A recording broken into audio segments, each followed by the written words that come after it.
Peter Andre. And behind closed doors, this is Key 103 Manchester. It's Mike and Chelsea in the morning. It's 8:54. Peter Andre is our guest this morning. Good morning, Peter. Good morning. So, the last time we saw you on the telly, I forgot the name of the show, the ITV2 show that you did. It was about 2 or 3 weeks ago. Going It Alone. Going It Alone. And there was that scene in IKEA.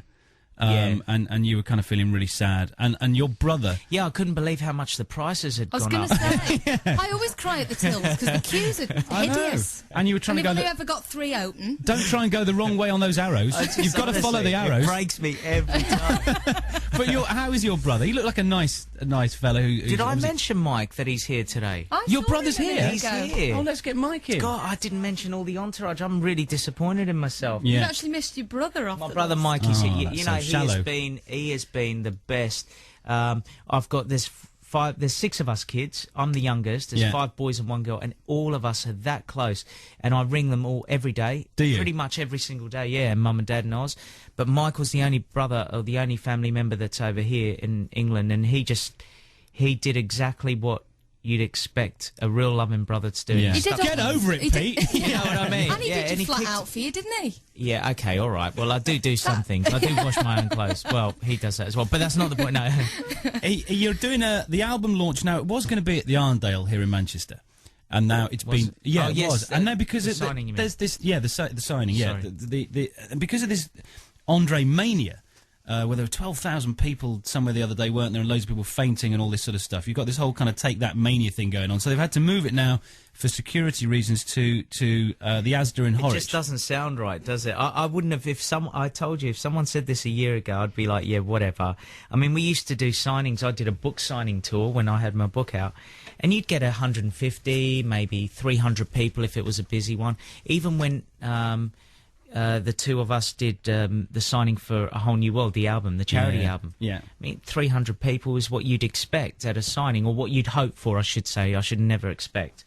And then this has happened, and you just pinch yourself and you think, okay, where's the catch? What's going on? Yeah. You know, and I... Have you learnt a bit more, though, this way round? Like, the first time when all the fame happened, it's all very new to you. I must have learnt I have. You had attitude. Do not do your shopping at Asda on a Saturday.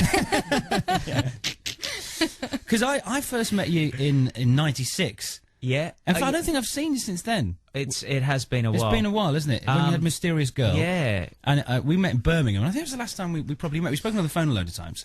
And from then to now, I mean, you were still a nice guy then, but you have completely changed. It's like the second incarnation. It's almost exactly like that, isn't it? It's like coming back, reincarnation. You've learnt, you're wiser, you're older. Yeah, I think you have to have, in this industry, you have to have the fall.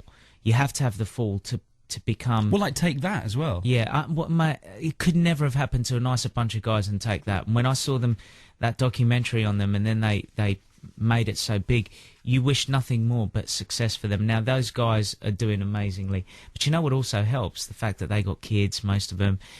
When you're a family person, I think it humbles you, and you can't explain how much, because your kids are the reality in your life, and everything else is, you know, you can work everything around your backbone, if you know what I mean. Does that make sense? Yeah, no. Do you know what made me laugh the most in your documentary?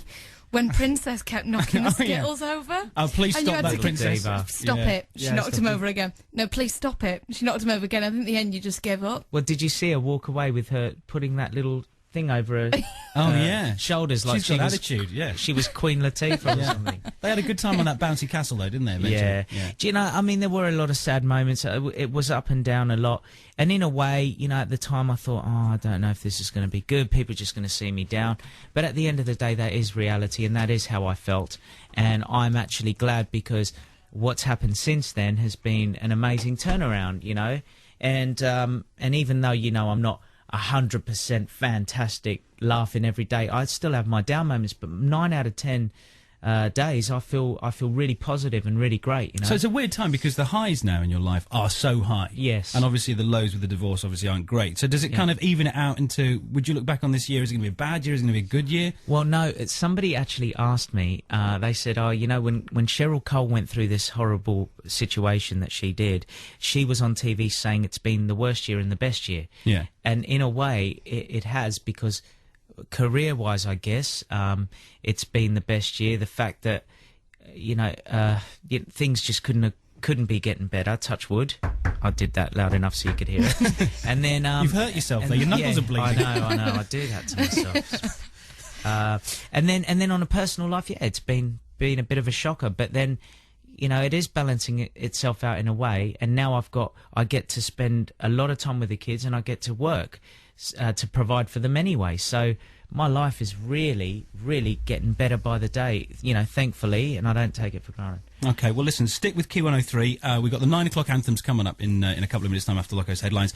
And then Peter Andre is live with us this morning until 9:30. Stay here.